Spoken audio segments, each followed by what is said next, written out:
Hey, Vertical Church. If you got your Bibles this morning, I want to encourage you to find Genesis chapter 28. That's where we're going to be this morning for today's message. But before we do that, I want to ask you a question. Has there ever been a time in your life where someone has taken advantage of you? Or better yet, has there ever been a situation where they not only took advantage of you, but they stole from you the one thing most important to you? Or how about this? Have you ever gone the extra mile for someone only to have that person take advantage of you?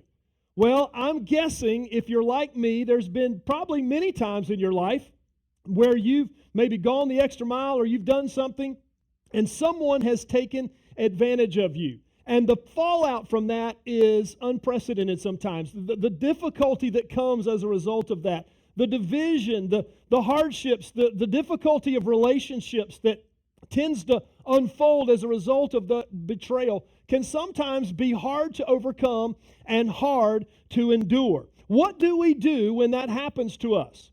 And so that's what we want to focus on today as we're talking about enduring. What do we do when that happens to us, and how can we overcome and endure through that situation so that it doesn't break us? How do we overcome and how do we get through that when the process can be difficult? And how is it that we can overcome that challenge? Maybe you are the one who is actually taking advantage of someone else. And rather than being the one who's been taken advantage of, you took advantage of others. Well, today I want us to kind of look at how we can endure through such moments, whether you're the one who has being exploited or whether you are the one that's doing the exploiting. How is it that God can continue to use us? Because here's the thing, even through all of that, God is in control and He can still use us through that hurt and through that difficulty, even if the difficulty is the result of our own mistakes. And so I want to welcome everyone to Vertical Church Online today. Looking forward to the day when we will be able to meet and gather together.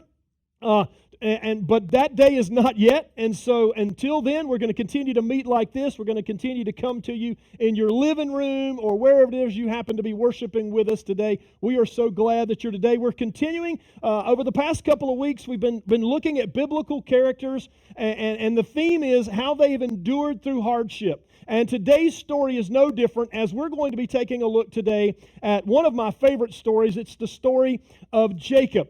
And the story of Jacob really begins in chapter 25 of the book of Genesis, where Rebekah, who is Isaac's wife, is pregnant, and she has gotten the news that she is pregnant with twin boys. And the Lord comes to Rebekah, and here's what the Lord reveals to Rebekah when He comes to her. He says to her that, hey, in your womb are two nations. There are two nations that are going to come about.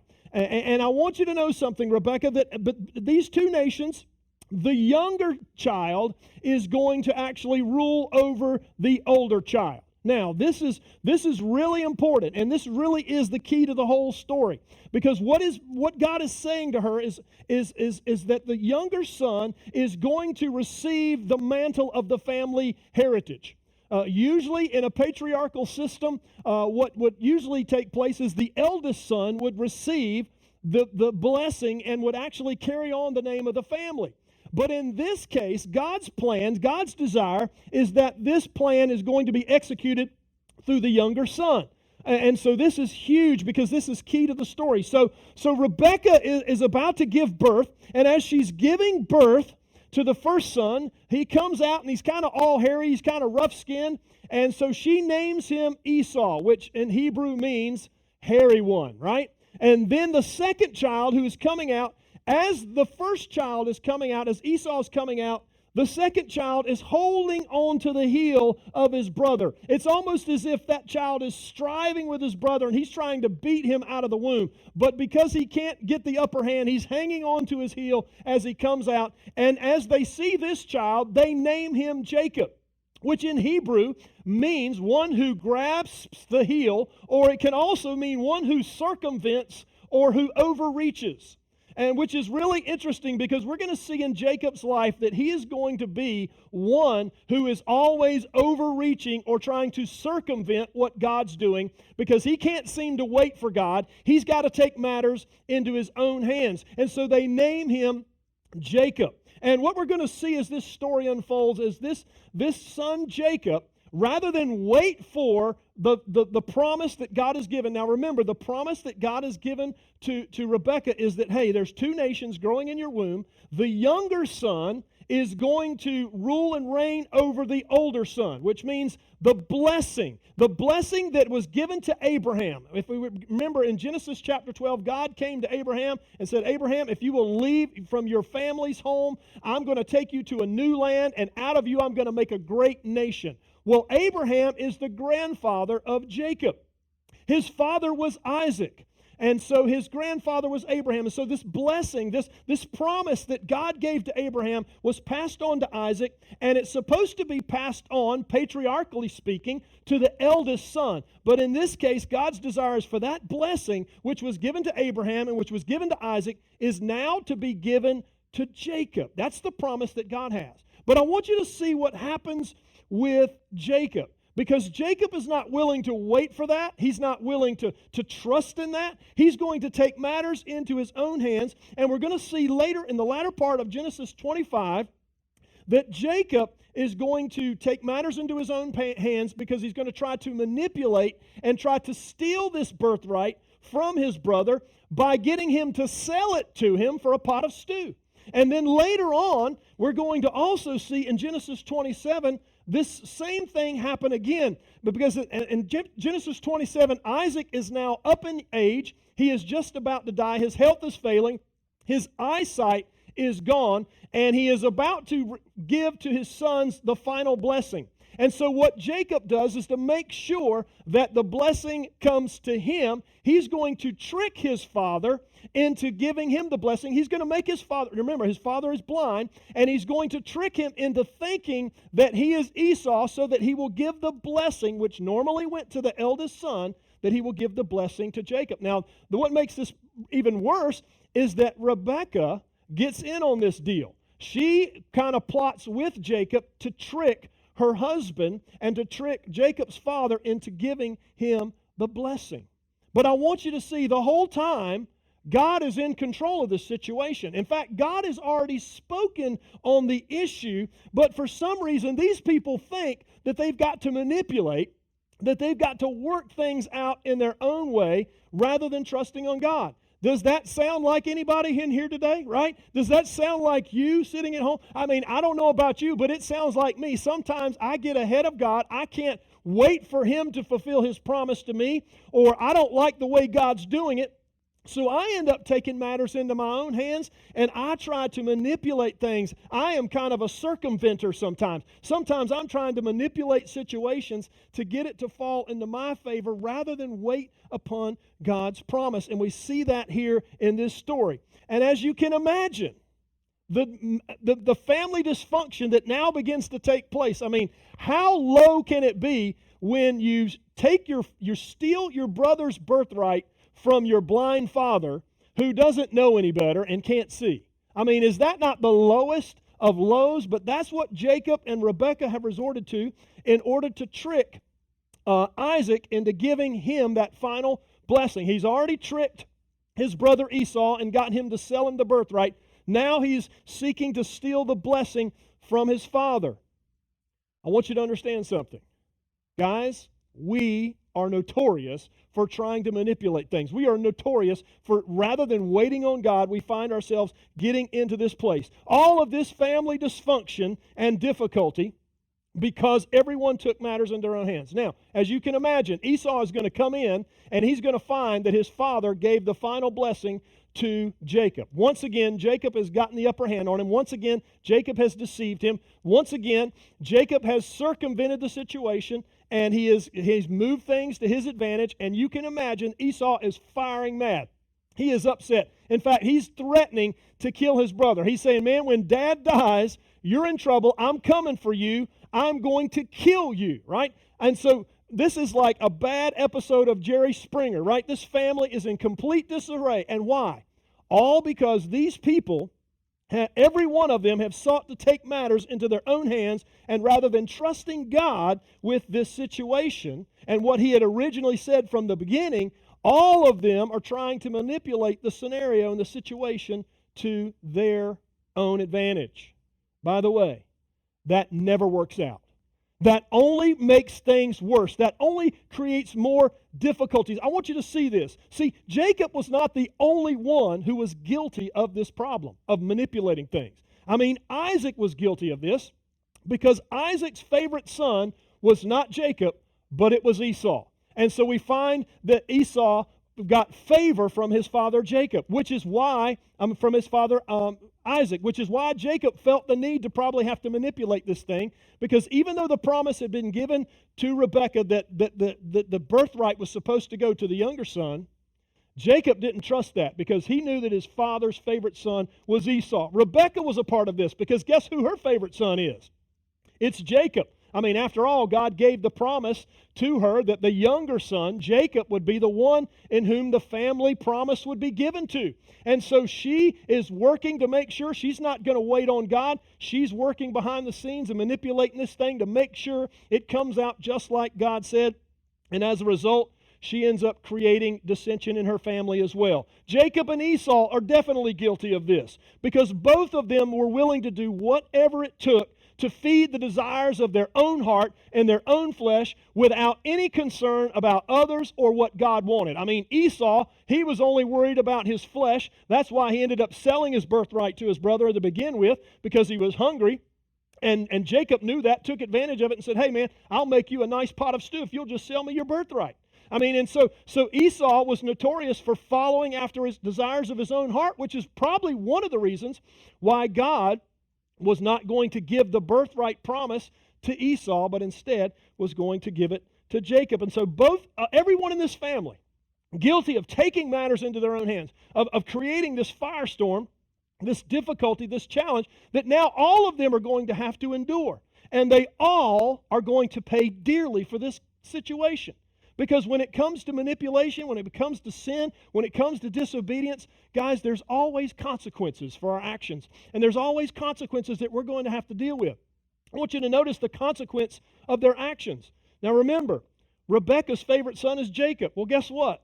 As a result of what she's done, she is now never going to see her son again, and she's never going to get to see her grandkids. Because she's going to end up sending Jacob away because Esau has threatened to kill him. And so because she doesn't want harm to come to Jacob, she tells Jacob, hey, you need to leave for your Uncle Laban's farm. Man, you need to go, you're not going to spend some time with your Uncle Laban. Get away from here until Esau has a chance to cool off. The only thing is that she doesn't realize that Jacob is going to go away for 20 years.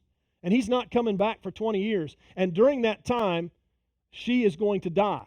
And she's going to die without ever seeing her favorite son again and without ever seeing her grandkids that come from his loins. Isaac is going to die knowing that he created division in his own home, because how would this thing have played out differently if he would have listened to the promise that God gave to Rebekah, and if he really had begun conditioning these boys for what was going to transpire rather than creating a situation where he was going to work to circumvent what God wanted to do and create this place where Jacob felt he had to do what he had to do. And so he's going to die knowing that he caused the division between his sons. Esau is going to have to deal with the lost time that has been stolen away because of his anger that consumed him toward his brother.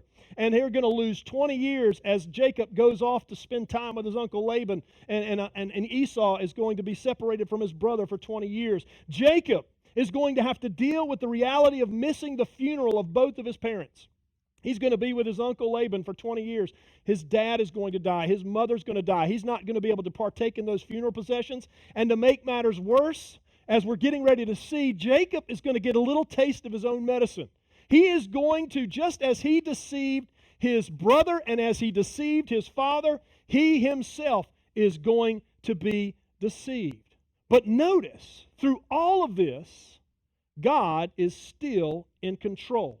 In spite of all of the shenanigans, a word that Hector likes to use, right? And all the human manipulation, everything is going to go according to God's plan, and it's going to work out in the right. And the beautiful thing is, all of this is going to work out right in the middle of this disaster area. This disaster area of a family where division and difficulty and hatred and all kinds of matters of division has taken place simply because people took matters in their own hands rather than waiting on God. But despite all of that, God is still going to work, which is encouraging for us today. Because no matter where you're at right now, no matter what kind of disaster area you're in, whether it's the disaster area of this pandemic, maybe the disaster area of consequences that you have created, just simply because of how you've lived your life, or maybe you've made poor choices, or maybe you're like me, sometimes you've gotten ahead of God and you've done things in your power and in your strength trying to make things happen rather than waiting on God, and you've created a consequence that you're now having to endure through, a difficulty that you're having to process. I want to encourage you, even though you're having to deal with that, even though you're having to endure this situation, God is in control. And God is still going to bring about His promises as He has promised. And God is still going to be faithful to accomplish what He wants to accomplish in and through your life. I want you to notice through all of this, God is in control. And in spite of all of this, God is going to work it out. Now, we come to Genesis 29. All right, so hang with me. We're going to get to Genesis 28, I promise. I'm kind of filling in the story here just to kind of set the tone for Genesis 28. In Genesis 29, Jacob is going to go on to his Uncle Laban's house. He's getting away from his brother. He's actually running away from the trouble, which is what some of us do, right? When trouble comes, when difficulty comes, rather than face it, rather than deal with it, rather than, hey, I've hurt somebody, I need to say I'm sorry, I need to confess my sin, we need to reconcile, we run away for a little while. And so Jacob is going to go down to his Uncle Laban's house, and while he's there, he is going to find the love of his life. He is going to find Rachel, this beautiful woman, a daughter of Laban, who is actually, he is falling in love with, and he wants to marry. And so he makes this deal with Laban. He says, hey, if you will give me your daughter Rachel, I will work for you for 7 years. And at the end of those 7 years, once I've fulfilled my commitment, if you will allow me to marry your daughter. And so Laban says, sure, you work for me for 7 years, and I will give you Rachel as a wife.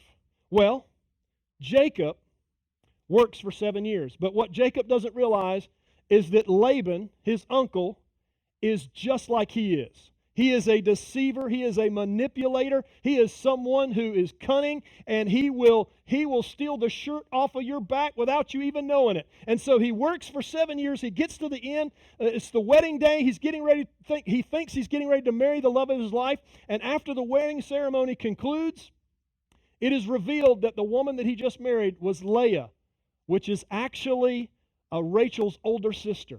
Laban was like, man, I can't let you marry Rachel without marrying Leah, because Leah is the oldest and she needs to go first. And so rather than being upfront about this with Jacob, he deceives him and he ends up marrying Leah. Well, then Laban says, hey, if you'll work for me another 7 years. And everybody said, say what? Right? Another 7 years. Look, the deal was I work for you 7 years, you give me the right to marry Rachel. He's like, yeah, I know. But here's the deal. If you work for me another 7 years, 14 years, right, I'll let you marry Rachel also. I'll throw her in as a benefit, right? Man, now talk about, man, you can't make this up. I mean, talk about Jerry Springer, right? Now we got two women getting ready to marry one guy. This is not going to work out. And so after 14 years, Laban upholds his end of the bargain, and he allows him to marry Rachel. So now Jacob's thinking, man, I've got these two women. I've got the love of my life. Certainly this can't go wrong. Anybody see any problem with this? Yeah, this is going to be a train wreck, right? This is going to be a disaster. By the way, the Apostle Paul tells us in Galatians 6, verse 7, right? Do not be deceived. God cannot be mocked. A man reaps what he sows. You realize that what Jacob is reaping here is what he sowed all of his life. What he sowed into his family, what he sowed into his brother's life, what he sowed into his father's life is actually now he's reaping. See, he's having to get a little taste of his own medicine. He's getting an opportunity to feel what it feels like to be deceived and taken advantage of. And it's pretty painful. And it's going to continue to be a little bit more painful before all this is over. And so Jacob goes on, he marries Rachel, he now has Leah, and now these two, right? It's not going to be good. These are sisters, and they're now going to be rivaling for the affection of their husband. Well, one of the ways that you can bless your husband is to be able to give him children. And not just any child, but to give him a son, because a son allows the father to be able to carry on the family name. And so watch this. As this thing unfolds, we're going to see that Leah is going to actually have children first. She is going to not only have one child, but she's going to have 4 sons right out of the gate. Reuben, Simeon, Levi, and Judah.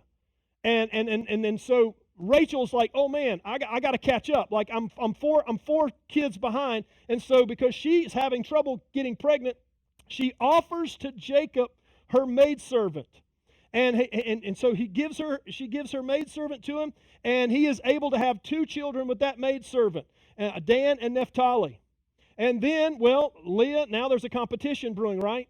Leah's like, hey, let me offer my maidservant to you. And so Leah gives her maidservant, and she has 2 kids, Gad and Asher. Anyone keeping score here, right? I mean, it's like Leah has 4, Leah's maidservant has 2, Rachel has 0, and Rachel's maidservant has 2. It's the 9th inning. Rachel is down by 4, right? And time is crucial. I mean, this is a competition. Let the competition begin. If that were not enough, Leah is going to go on to have 2 more sons, Issachar and Zebulun. All before Rachel, by the grace of God, thank you, Lord, right, for blessing Rachel, because she actually gets to have some skin in this game. She is allowed to have 2 kids, and she names them Joseph and Benjamin. Now, I say all that to say this. Why are these sons important? Because these sons end up forming the 12 tribes of Israel. This is actually going to be the fulfillment of the promise that God originally gave to Abraham when he called Abraham out of the land of his father and brought him to Canaan and said, hey, this is going to be the land that's going to be your land. From you, Abraham, I'm going to make a great nation, and I am going to bless the nations of the earth through you, which is a promise given to the Messiah who is going to come through the line of Abraham. That same promise was passed on to Isaac. Isaac is now passing that on to be passed on to Jacob. That promise is being passed on to Jacob. These 12 sons represent the culmination of the beginning, the birth of this nation. These 12 sons are going to be the 12 tribes, and from these 12 sons are going to come the people of Israel. This is the forming of the nation. Even though this was ugly and difficult all along the way due to sin and disobedience, I want you to see right in the middle of it, God is still working. God is still in control. God's promise that He made in Genesis 25 is now coming to fulfillment. Now, here's why I said all that. Earlier, I shared with you that God is in control even while Jacob's world is in disarray. Guys, the same is true for you. God is still in control, and God is still working even though your world may be in disarray. Whether it's dealing with this pandemic, or whether it's dealing with the personal matters in your own life, financial matters, family matters, decisions that you've made, consequences that you're dealing with, I want you to know that even in the midst of all that, even though the storm may seem like it's mighty and the winds are blowing and howling and the waves are crashing on the shore, I want you to know that God is still at work and God is still working. You know why? Because God is a God who stays.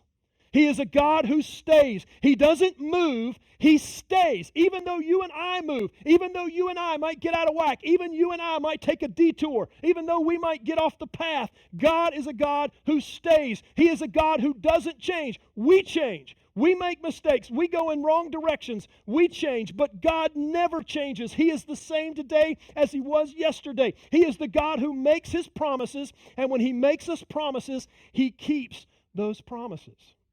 Now, this is where the story really starts to get good. And this is where I kind of want us to plant ourselves as we come to Genesis 28. That was a long introduction, but we got here, right? But I had to tell you the backstory. You have to feel the tension of this situation. Here is Jacob. He is going through a storm. Most of the storm is a result of his own poor choices. The fact that he did not trust God to fulfill the promise, and he's taken matters into his own hands. But I want you to see God is still fulfilling the promise. You know why? Because God is a redeemer. God is a redeemer, and He takes broken stories and difficult situations and that we have to endure through, and He creates a masterpiece for His glory. And so that's where I want us to come. In Genesis 28, starting in verse 10, Jacob stops on his way to Laban's house. Now, what takes place in Genesis 28 is actually taking place in between the fiasco where Jacob deceives his brother and his father and the time he spends with his uncle Laban. He is on his way to Uncle Laban's house. He's on his way there, and on his way he stops for the night. And here we have a description of what takes place between Jacob and God, beginning in verse 10. If you have your portion of God's Word, follow along with me, Genesis 28. Verse 10, Jacob left Beersheba and set out for Haran. And verse 11 says, when he reached a certain place. Now, this is key. I want to stop here for just a second in the middle of verse 11. This certain place happens to be the exact same place where God brought his grandfather Abraham just several years earlier. When He brought him into the land of Canaan, He brought him to this spot, and He spoke to Abraham and said, listen, I'm going to make you a great nation, and this land is going to be your land. This is the same spot that Jacob is now encountering God, a place that God had promised him, right? Verse 11, when he reached a certain place, he stopped for the night because the sun had set. Taking one of the stones there, he put it up under his head and lay down and sleep. By the way, somebody call 1-800-MY-PILLOW for Jacob, because, man, I cannot imagine having to sleep with a stone as my pillow. Verse 12.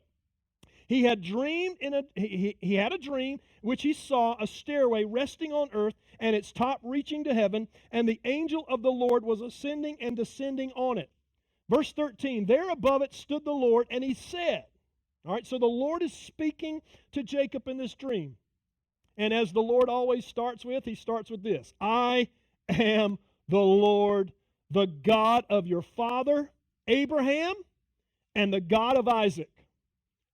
Who's speaking to you right now? The same God that spoke to your grandfather, the same God that spoke to your father, and now I'm speaking to you. I will give you and your descendants the land on which you're lying. The same promise that He made to Abraham is the same promise He is now making to Jacob. He's saying this land is going to be your land. Verse 14, your descendants will be like the dust of the earth, and you will spread out to the west and to the east. Now remember, this is before he's had these 12 sons. These 12 sons have not taken place yet here in chapter 28. Chapter 29 is when all the other stuff starts to begin to take place. But right here in this chapter, he doesn't have those sons yet. He hasn't even met Rachel. He doesn't even know about Leah. Your descendants will be like the dust of the earth. You will spread out to the west, to the east, to the north, and to the south. All peoples on earth will be blessed through you and your offspring. This is the promise of the Messiah that's going to come. Verse 15, I am with you, and I will watch over you wherever you go, and I will bring you back to this land. Now watch this last part. I will not what? Say it at home. I will not leave you. I will not leave you until I have done what I have promised you. In other words, Jacob, I am with you until I have fulfilled all that I have promised. Why? Because He's a God who stays. He is a God who stays the course. He is a God who stays toward the promise. He is the God who stays in our life. He is the God who is going to stay with us all the way through. He is a God who stays, and He stayed with Jacob even through this mess, even through this mistake, going way back before he ever left home. Now, this is a time when Jacob is he's on the run. I mean, he is stopping for the night, but I'm guessing he's a little fearful that his brother might be coming after him, or he doesn't know if his brother's waiting for him around the corner. I mean, he's trying to get to Laban as quickly as he possibly can. He's trying to get away from his brother and the threat that he's made. But I want you to know, God is a God who stays. Now, what can we learn from this? Well, there are two realities that I want us to see from this passage when it comes to God and His promises that we need to hold on to when we find ourselves in the middle of a struggle. Whenever you're in the middle of the struggle, these two realities are two realities you and I need to hold on to. Whether it is one that we have created out of our own disobedience, or whether or not we are having to deal with this because of the decisions of others. It doesn't make any difference. These same realities are true for us, and I want us to cling to them. And here's reality number one. Reality number one, God's promise, His promises are real regardless of our situation and our circumstances. God's promises are real regardless of our situation and our circumstances. Exodus chapter 14, verse 14, God said these words to Moses and to the children of Israel when they were getting ready to cross, when they crossed over the Red Sea, and God was delivering them from Pharaoh's army. He said this, and this is a great word for us today. The Lord will fight for you. You need only to what? Be still. You don't need to do anything. All you need to do is take steps of faith and obey what God has asked you to do, and He's got the rest. And He's saying that to the Israelites. Now, this is after a time when Moses, through God's power, had parted the Red Sea. They're working their way across, and Pharaoh's army is bearing down on him. God says, hey, watch this. I want y'all, because everybody's freaking out. They're going, man, I'm glad He parted the Red Sea, but now they're coming through after us. We're in trouble. And God says to him and says, hey, tells Moses, tell the people, all you need to know is that they need to be still and watch what I'm about to do. And as we know the rest of the story, God defeated the Pharaoh's army, and they didn't have to lift a finger. They didn't have to do a thing because He is a God who stays.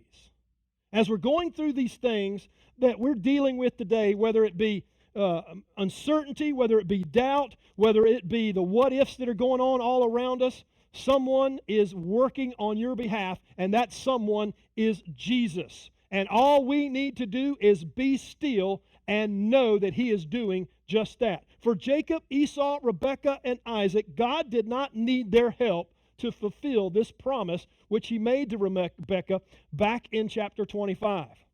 All they needed to do was to know that the promise was real and that God could be trusted in the moment to bring it to pass despite all the circumstances that may come in their way. See, Jacob did not do a good job of waiting on God. He and his mother felt the need to manipulate and to take matters into their hands, even though God came to her in chapter 25, verse 23, and said these words, 2 nations are in your womb, 2 peoples are within you, and they will be separated. One will be the stronger one than the other, and the older will serve the younger. In other words, the promise is going to the younger one. Jacob and Rebekah, they couldn't wait, though.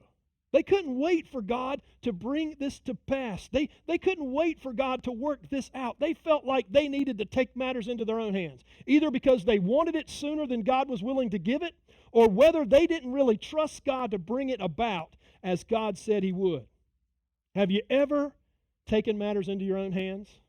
And you did so because maybe you didn't think God was going to honor His word, or maybe you wanted what you wanted sooner then God was ready to give it to you. See, not only will God come through in this, but He is going to fulfill what He's promised. So despite our current situation or what you may have done with your life, no matter what sin you've committed, no matter what decisions you've made, what mistakes you've made, I want you to know that God loves you and God's promises are real and they are dependable because He is a God who stays. See, when Jacob and his mother didn't wait, what they ended up doing is hurt their family and the relationships between Jacob and Esau. And guys, I want you to know our decisions to do God's work for Him instead of waiting on Him, is telling God, hey, I know what's better, and I'm going to take matters into my own hands. But it usually doesn't bring about better. It usually brings about what's worse. Here is Jacob. He's dealing with all this drama. He's dealing with all this heartache, with all this family division, simply because he took matters into his own hands. Now, side note, does this mean that we are free to mess things up and God's going to bring good from it? Does that mean we should be, hey, listen, God can still bring good out of our mess, but I don't know about you, but I don't really like the pain of dealing with the consequences that come as a result of our mess. And one thing is clear from this story, God will let you make your own decisions. He will let you mess it up, but you're also going to have to deal with the consequences. You will reap what you sow. See, his promises are real, even though Jacob was going to steal what was promised to him. By the way, that sounds weird, doesn't it? I mean, Jacob stole what God had promised. Why did he have to steal what God had promised? Well, it's because he wasn't willing to wait. So that's reality number one. God's promises are real despite our circumstances. Here's reality number two. God's promises are enough because God himself is enough. God's promises are enough because God himself is enough. Genesis chapter 28, verse 16. Look at what happens. When Jacob awoke from his sleep, he thought, surely the Lord is in this place. I was not aware of it. See, before, he wasn't aware of God's presence, but now he's very much aware. He was afraid, and he said, how awesome is this place? This is none other than the house of God. This is the gate of heaven. Early the next morning, Jacob took the stone he had placed under his head, and he set it up as a pillar, and he poured oil on top of it. That's why he had a pillow for a stone for a pillow, is so that he could take it and use it as a monument to erect it to God and say, God, this is on your behalf. See, in God's promises, the covenant with Jacob was trying to ensure him that what he was promising him was going to be enough. Through our mistakes, through our failures, God is enough. Through our hurt and through our exploitation, God is enough. Through this pandemic, God is enough. Am I speaking to anybody this morning, right? Through our isolation, God is enough. Through all of our trials and through all of our tribulations, God is enough. See, he's trying to comfort Jacob. And he comforts him in verse 15 when he says this, I am with you. I'm going to watch over you. And wherever you go, I'm going to be with you. And I'm going to bring you back to this land. I will not leave you until I have done what I have promised, because I am enough. Regardless of the problems that he created, regardless of his situation, God is enough. Can I ask you a question this morning? Is God enough for you? Is he enough? And you can really decide this for you. I want you to imagine a scale, right? Scale of 1 to 10. Where do you fall on the scale of 1 to 10? With 1 being completely in doubt that God's going to do what he says, and 10 being, I believe God's going to do what he says. Where do you fall on that scale? Be honest with yourself this morning. Are you closer to 1 or are you closer to 10? Now, for most of us, we would probably have to say, I'm not even past 5, right? Some of us, we might not even be past 3. Here's what I want to encourage you with. The goal is, I don't want you today to get from 1 or 2 or 3 to 10. What I want you to do is take a step towards 10. What do you need to do today to move that scale 1 tick toward 10? Because if 1 is I'm doubting him and 10 is I'm believing in the promises, what do I need to do to take a step towards 10? Is it I need to stop worrying in this moment and I just need to trust him? Would that help you take a step? Or maybe it's remaining in joy rather than being angry. Maybe somebody's hurt you. Maybe somebody's taking advantage of you. Maybe you're angry right now. Rather than walking in that anger, will you just decide that I'm going to walk in the joy of the Lord? Is it walking in obedience even when you do not understand? God said, do this. Take this step of faith. And for some reason, you're not willing to take it because you're doubting him. Will you just take that step of faith? Maybe what you need to do is you just need to rest in him rather than trying to take matters into your hands. You need to stop working. You need to stop working so hard on that treadmill of manipulation where you're just trying to make things happen, and you just need to trust him. What step do you need to take this morning to make that step? So let's fast forward in our story, all right? So here we got Jacob, and he's got these daughters of Laban, as his wives. God has blessed him. We have the formulation of the nation of Israel. And now God is calling him to go back home and make things right with his brother. He's got to go back home. He can't stay with Uncle Laban. He's been with Uncle Laban 20 years. It's gotten a little old. He's got his wives. He's got his children. He's ready to start get out on his own, do his own thing, get back to where he was, reconcile with his brother. And God says, man, you need to go back home. You can't stay here forever. Maybe you're in a place right now and you're continuing trying to hide from God. You can't stay there forever. You need to come back home.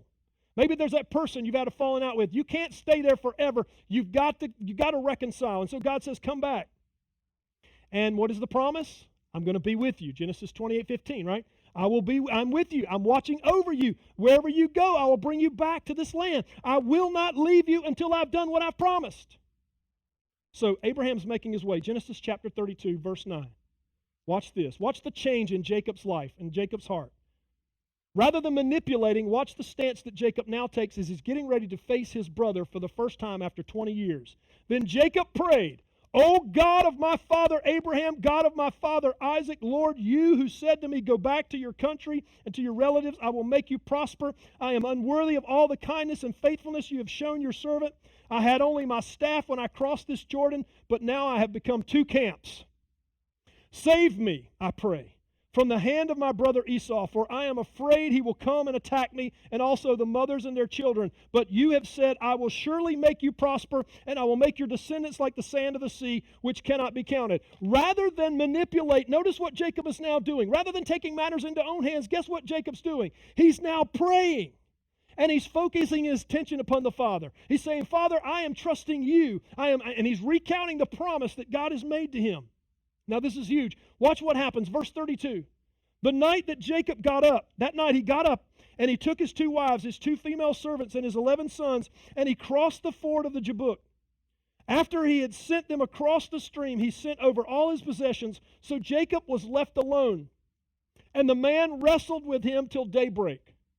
When the man saw that he could not overpower him, he touched the socket of Jacob's hip so that his hip was wrenched, and he wrestled with the man. As he wrestled with the man, then the man said, let me go, for it is daybreak. But Jacob replied, I will not let you go unless you bless me. Then the man asked him, what is your name? My name is Jacob, the deceiver, the one who circumvents, the one that was grasping my brother's heel, trying to take the matter in my own hands. I mean, I'm seizing the moment. I'm not going to wait for anybody to give it to me. I'm going to take it. That's my name, Jacob. Verse 28, the man said to him, your name shall no longer be Jacob, but Israel. Now this is huge, because Israel in Hebrew means this: God's fighter, or one who strives with God. I want you to see this. Jacob is one who is fighting against God. Israel is one who is fighting with God. Come on, somebody. Jacob's name went from being one who is a circumventer, one who is going to try and manipulate and work around God, to now going to be one who's called Israel, who is going to now walk with and work with God. He's going to fight with God. He's not going to fight against God. He's going to now fight with God. Verse 29, Jacob said, please tell me your name, this stranger that he's wrestling with. But he replied, why do you ask my name? Then he blessed him there. So Jacob called the place Peniel, saying, it is because I saw the face of God, and yet my life was spared. The man that Jacob is wrestling with, I believe it's the pre-incarnate Jesus. He is wrestling with God. And he's like, listen, I'm not leaving here until you bless me. He is Now listen, before Jacob was taking matters into his own hands, he's not waiting on God. He's not seeking God's face. He's not praying. He's not trusting in the promises. He's doing his own thing. But now something has changed. Jacob has gone through the fire of trial and difficulty and hardship of his own doing. He's seen what it's like to manipulate. And now he's like, you know what? I'm going to start trusting God. And because of that, God changes his name. You see, here's the thing, guys. God's promises are real, and they can be trusted regardless of our circumstances. God's promises are enough because God himself is enough. So that brings us to the end. Where are you at today? Maybe you're watching this morning and maybe you think God's done with you. Maybe you're the one who has made some poor choices like Jacob. You've taken matters into your own hands. You've taken situations into your own hands. You've done your own thing for way too long. And you're throwing your hands up going, man, I'm done. I'm damaged goods. I can't be used anymore. Guys, this story is a story of hope that God can redeem your situation. God's not done with you. I don't care what you've done. I don't care what mistakes you've made. God is not done with you. Maybe you're listening to this today and you're one who has been wronged. You've been taken advantage of. You're hurt. You're damaged. And you're angry. And you're bitter. And your bitterness is not only towards those who've hurt you, but your bitterness is towards God because He allowed it to happen. Would you let God heal your heart? Would you return back to that brook and cross back over and rejoin your brother and your sister or whoever it is who's wronged you and reconcile that thing and seek God's face to reconcile with that person? Maybe you're listening to this today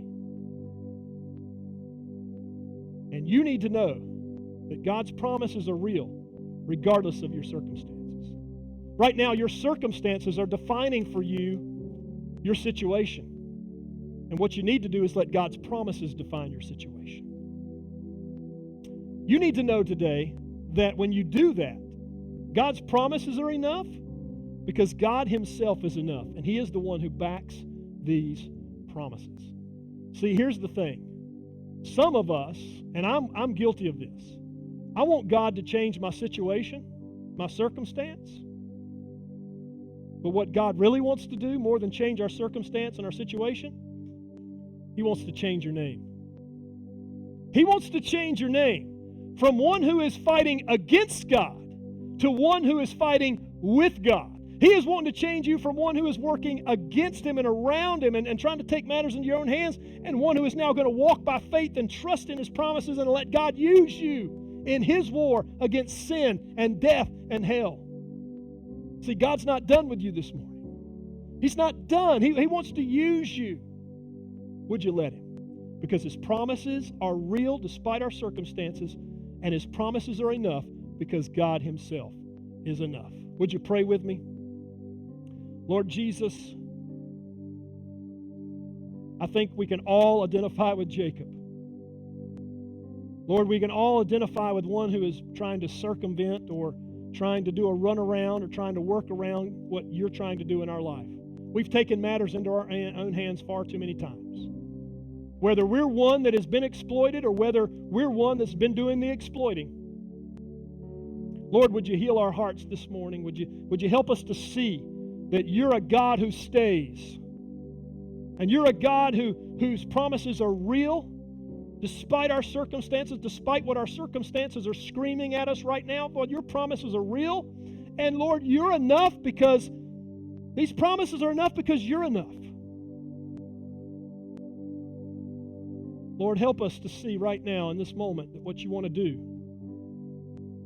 is change our name. You're not so much concerned about the circumstances. The circumstances are what they are. And Lord, You use every circumstance to bring us to You. Just as You brought Jacob, even circumstances that he created with his own consequences. Lord, would You draw us to You this morning? Would You draw us to You? And that we would cry out to You. That we would look to You for our salvation. Father, there might be somebody watching this right now who does not know Jesus. And they're in a situation where they're just looking for hope. That's why they tuned in today. Lord, would You speak to them through this story and help them to see that what You want to do is You want to change their name from one who is walking without God to one who is walking with God. One who is working against God to one who is now going to serve God. Lord, that is our purpose. You created each and every one of us to serve You and to bring glory and honor to Your name. And Lord, when we try to live life outside of Your realm, when we try to live life outside of that, all we find is heartbreak, heartache, and more difficulty and more hopelessness. Lord, You are the reason we live. You are the reason we exist, and it is for Your glory that we should serve. Lord, I pray for that person right now that they would come to know Jesus as their Lord and Savior. For that promised Messiah, the one who was promised through the story. The whole reason that You wanted to bless the nation of Israel is so that You could give us Jesus, the Messiah, the one who is going to give us salvation and forgiveness of sin. Lord, would You draw us to You today? And for the rest of us, Lord, no matter where we happen to fall out in this story today, whether Whether we feel like we're damaged goods or whether we're hurt and we're angry and we're upset, Lord, wherever we happen to be, Lord, would you change our heart? Would you rescue us? Would you help us to see that you're a God who stays? And we ask all of this in Jesus' name. Amen. Wow, what a powerful message Pastor Donnie brought today, and just so many applications right now. Such a powerful message. It really spoke to my heart, and I got so many things that I can apply and go forward and take some next steps in my own life. So if you made a decision today, if you got some prayer requests you'd like to share with us privately, remember, hit us up at prayer@govertical.org. You can also hit us through our app, through our Facebook page, so many different avenues. Make sure to follow up with us if you'd like that prayer, that follow-up. We'd love to make contact with you. So really hope that spoke to your heart. Hope you guys have a great week. We love you, and we're praying for you.